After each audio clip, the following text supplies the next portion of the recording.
नमस्कार, स्वराजमध्ये आपल्या सर्वांचं मनपूर्वक स्वागत। आज आपण बघूयात उन्हाळा विशेष विदर्भातील एक खास पारंपरिक पदार्थ, तो म्हणजे तुरीचा कैना। आजी पणजीची हे खास पारंपरिक रेसिपी आहे, पण हळूहळू काळाच्या ओघात जरा मागे पडत चालली आहे। पौष्टिक अशी रेसिपी आहे। ज्वारीची भाकरी, कांदा आणि हा तुरीचा कैना अप्रतिम असा बेत आहे। घरामध्ये जर भाजी नसेल तर झटपट तुम्ही हा कैना बनवू शकतात। खूप मस्त रेसिपी आहे। चला तर बघूयात आता याची कृती। तुरीचा कैना बनवण्यासाठी सर्वप्रथम आपल्याला लागणार आहे अर्धी वाटी तूर। पूर्वीच्या काळी जेव्हा आजी पणजी घरच्या घरी तुरीची डाळ बनवायच्या, जात्यावर तुरीची डाळ बनवायच्या, तेव्हा ही डाळ बनवताना आपसुकच तुरीचा कणोर, कणी किंवा हा कैना तयार होत असे। मग तो कैना फेकून न देता त्यापासून असे विविध पदार्थ केले जात। आता दाल मिलवरच सर्व डाळी तयार करून आणतात, त्यामुळे हा कैना फारसा मिळत नाही। त्यामुळे तुम्ही अगदी घरच्या घरी या तुरी मिक्सरला बारीक करून यापासून कैना तयार करून घेऊ शकता। तुमच्याकडे जर ही लाल तूर नसेल तर तुम्ही तुरीची डाळ देखील घेऊ शकता। सर्वप्रथम मिक्सरच्या भांड्यामध्ये ह्या तुरी घालू आणि मिक्सरला पल्स मोडला किंवा मिक्सर चालू बंद करत आपल्याला ह्या तुरी किंचित ओबडधोबड वाटायच्या आहे। हे बघा, तूर या प्रकारे मी जरा बारीक करून घेतली। आता ही ताटामध्ये टाकून आपण ह्याची जी साल आहे ही पाखडून घेऊया।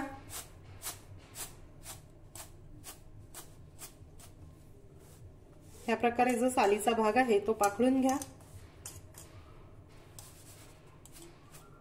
हा तुरीचा कणोर किंवा तुरीचा जो कळना आहे हा मी पाखडून घेतला आणि याची अर्धवट साल काढून घेतली आहे।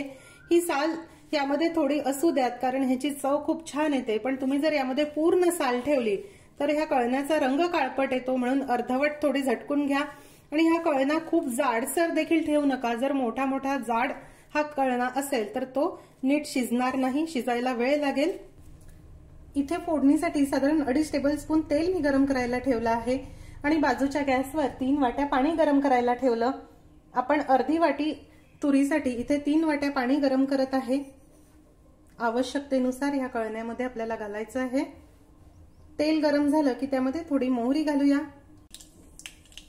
मोहरी नीट तळली की जिरे घालू।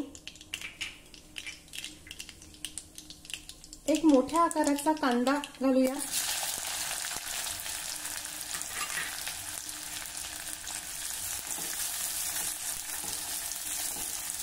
आता हा कांदा जरा 1 मिनिटासाठी परतून घेऊ।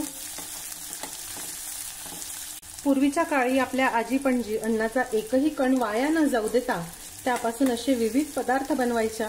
कोंड्याचाही मांडा करून खाणारी आपली ही संस्कृती आहे आणि ह्याच पदार्थाची ओळख आपल्याला पुढच्या भावी पिढीला देखील व्हावी, म्हणून मी हा नेहमी प्रयत्न करत असते। खूप कुठलेही तामझाम नाही आणि जास्तीचं साहित्य देखील नाही। कमीत कमी साहित्यात तयार होणाऱ्या ह्या रेसिपीज असतात, खूप मस्त चविष्ट असतात।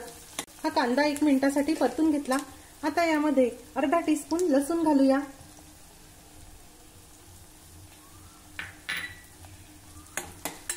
चार 5 लसूण पाकळ्या खलबत्त्यामध्ये मी ठेचून घेतल्या आहे।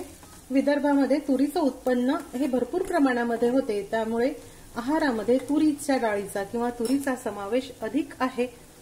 तसेही विदर्भामध्ये खूप उष्णता असते, त्यामुळे उन्हाळ्याच्या दिवसामध्ये भाज्या देखील फार मिळत नव्हत्या। त्यामुळे अशा डाळ भाज्या किंवा डाळींपासून बनवलेले विविध पदार्थ बनवले जायचे। आता दळणवळणाची साधनं वाढल्यामुळे 12ही महिने सर्व भाज्या उपलब्ध असतात, पण आपल्या पारंपरिक पदार्थाची ओळख सर्वांना व्हावी म्हणून मी हे पदार्थ दाखवत असते। तुमच्या घरी जर शेंगदाणा तेल असेल किंवा जवसाचं तेल असेल तर तुम्ही त्यामध्ये हे बनवून बघा। शेंगदाण्याच्या तेलामध्ये बनवलेला हा तुरीचा कैना अप्रतिम लागतो। बरेच जण याला तुरीचा कैना असे म्हणतात, तर बरेच जण याला तुरीच्या कणोराचं पिठलं किंवा तुरीच्या कणोराचं बेसन असं देखील म्हणतात। हा कांदा लसूण आता हलक्या तांबूस रंगावर परतून झाला। आता आपण हा जो तयार केलेला कणोर आहे किंवा कैना आहे हा यामध्ये घालू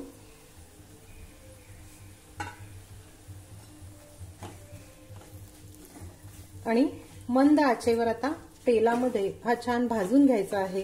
तुम्ही जेवढा हा छान तेलामध्ये मंद आचेवर भाजाल तेवढा कैना अतिशय खमंग होईल आणि हे छान फुलेल देखील। उपमासाठी जसा आपण रवा भाजतो तसाच खमंग आपल्याला हा कैना भाजायचा आहे।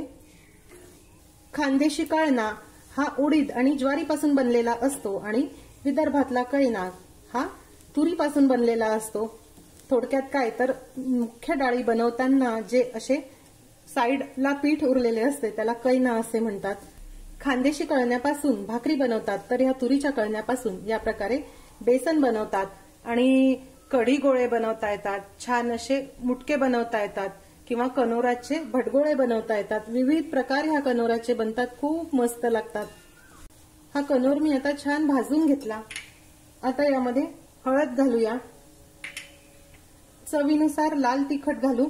छान झणझणीत हा कळना असतो आणि थोडी चवीनुसार कैरी घालणार आहे। उन्हाळ्याच्या दिवसात जेव्हा कळना बनवतात तेव्हा त्यामध्ये कैरी देखील घालतात।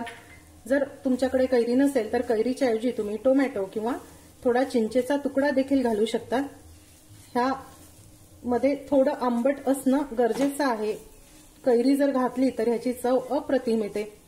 या प्रकारे आता हे जरा अजून परतून घेऊ।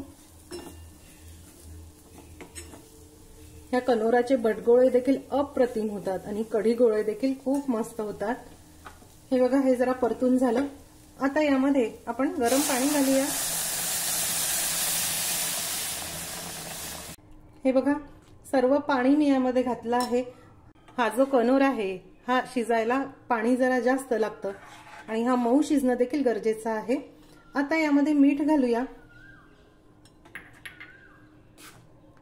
यावर झाकण ठेवू आणि मंद आचेवर हा कनोर आपण छान शिजवून घेऊ। मध्ये मध्ये झाकण काढून हे तळापासून ढवळून घ्या, कारण कनोर आहे जो खाली बसतो मग तळाला लागण्याची शक्यता असते, त्यामुळे अधेमध्ये ढवळत राहा। पाणी जर कमी वाटलं तर ह्यामध्ये गरम पाणीच घाला। एक वेळा झाकण काढून बघू।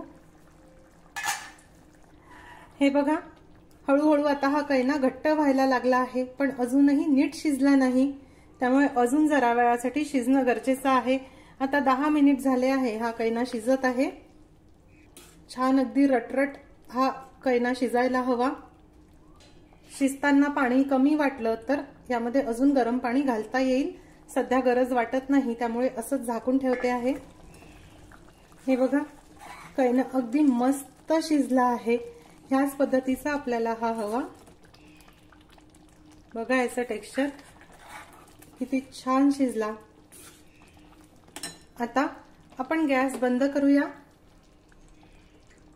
सर्वात शेवटी कोथिंबीर घालू। अशी पिठल्यासारखीच कन्सिस्टन्सी याची हवी। कैना जसा जसा गार होतो तसा तसा तो अजून घट्ट होत जातो, त्यामुळे थोडा असा सैलसरच ठेवा।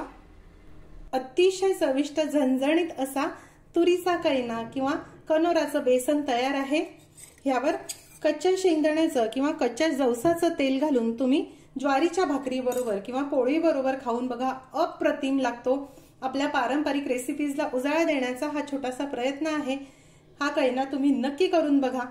आजची रेसिपी आवडल्यास रेसिपीला लाईक करायला व शेअर करायला विसरू नका। माझ्या चॅनलला देखील नक्की सबस्क्राईब करा। अशीच एक छानशी रेसिपी घेऊन भेटूया स्वराजच्या पुढच्या भागामध्ये। तोपर्यंत चवीने खा आणि निरोगी राहा।